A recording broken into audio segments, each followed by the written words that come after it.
mokwongo. Karwaki twaka Michael Agwanda kinyi makawuono in higa achiel nyaka ne wabed kod sirkal mar Manywanda. Nikech onyalo wacho ni sirkal mar Manywanda wanyalo wacho ni kochakore dwe mar abiriyo tarik 19 mano higa mokalo. Wanyalo wacho ni jatend piny Kenya William Ruto noluongo Raila Odinga mesa bang'e to aneno ka owuo buch ten migepe kaito okel jomamoko. Wang'e ni jotend migepe ne ochamo muma dwe mar 10 mano higa mokalo. Chakre kanyo bende wanyalo neno lokruok kopogore kod kwe ma mwalimu Peter Relo owacho kanyo ni yes sirkal mar Manywanda nokelo kweyo makare. Gin weche mage kendo mwanyalo wacho ni osekelo ne ja Kenya. Ma ja Kenya nyalo bedo piny to wacho ni pako broad base, wacho ni yes broad base to kelo nwa ber moko.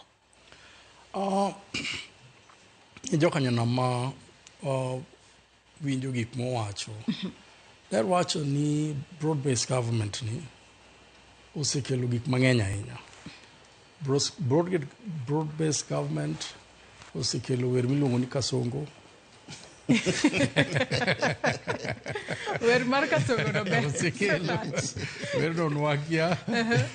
Wer moro bedo sani en wer mar wer oko kuche miluongo ni one time. Mano osekelo. Ipenja ni to kopogore gi peace. Peace bwana President William Samoei Ruto noyudo Kenya kanigi peace. Ki peace ma wan go sani ok en peace mowacho ni nwawuoke chandruok maduong' ahinya ni koro nyaka nwabed gi peace. To peace ne nitie. En mana ni kane ji owuok e yiero 2022 to ne wan gi tulo matin. Bang' mano wachak waneno tulo matin ka jo Gen Z wacho ni gimiluongo ni finance bill ni nyaka bed dropped.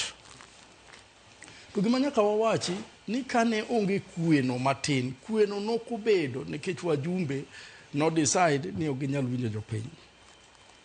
Kaeto jopiny ma nyithindo miluongo ni Gen Z nowacho ni wabro cheza. Wachni moko wane na winjo jopiny, ane ne okaringo, ane na wuotha kae parliament, tadonjo Kibera. No kiringo, jomage mane riko, jomane siro finance bill. Upuonjri timondi wawe. Madio ringo atenga. Degi winj jopiny chon. Ma gigoyo kura haraka nikech gineno ka ji ni oko kacha ing'eni wabunge gi begin jo Kenya. Sama ineno Honorable Rero ka wuotho e town ka ok ding'e ni en bunge nikech en ja town ma Nairobi. Ok ding'e ni en bunge. Gimbe gineno gimoro to gin gi jogo gima neno gimoro biro ka to mana gi wich teko ni ok wadwa ni mondo wawinj gima timore. Gitimore nade? Gigoyo kura. To ka gigoyo kura gima ne gineno ne pok ne gineno nyaka kawuono. Sani ka giwinjo wa Gen Z to giparo diriyo ni gini wagoye koso gibiro gi hinywa. Mano lesson ma jo Gen Z opuonjo jo Kenya. Ni wekuru tima gik moko fua ka wawacho gimoro winjwa uru nikech wambe wan jogo kura. But ahinya adwa mana medo gima Honorable Rero wacho ni 1 year igachiel mar broad base. Na wacho ni broad base okelango one time. Kendo broad base okelango okelo Kasongo. Broad base kendo okelo gimoro miluongo ni blood base. Ochako okelo gimoro miluongo ni bread base. Gini okelo gik mang'eny mamoko pok wang'eyo. Ok wang'e ni Honorable Rero nitie bread base koso Intie mane mwalimu broad base, blood base koso bread base. Kumichie meja. Broad no benya kokelo bread. So kumichie meja bentie mana jo matin mayuak mana kata ka gidhi State House giwinjo ka jomoko wacho ni wan nong'iswa pikipiki to wawuok maonge pikipiki. Wan omiwa 2,000 ni mondo wapogre. Wan omiwa 10,000 to wan ji 5,000. Ka wan ji 5,000 to miwa 10,000. Mano nyiso ni odiochieng' achiel milion 50 otiyo. To milion 50 giwuok kanye.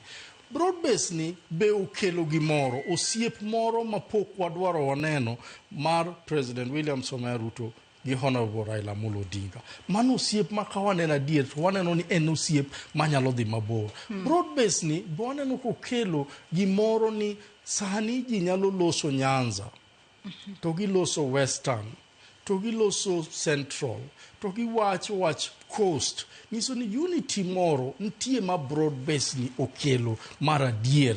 Jok manok los ga sani nyalo loso. Ta inya kadwa tieko en gik ma Honorable Mbadi wacho, gik mokwanogo. Yawa gigi nyocha onge jothurwa. Nikech experts mang'eny gi chalo ni nowuok thurwa manomigi. Waneno ka Konyruok koro biro. Ka iwinjo ka Mbadi wacho ndara madhi Chiga. Ang'eyo ni kane en chairman to nokong'eyo ndara madhi Chiga. Ang'e ndara no osebedo ndara maduong', to ndara no nwang'eyo chakre chon ni ndara no nonegi nikech nok dwar ni mondo ji olu kanyo nyalo kelo development in that area.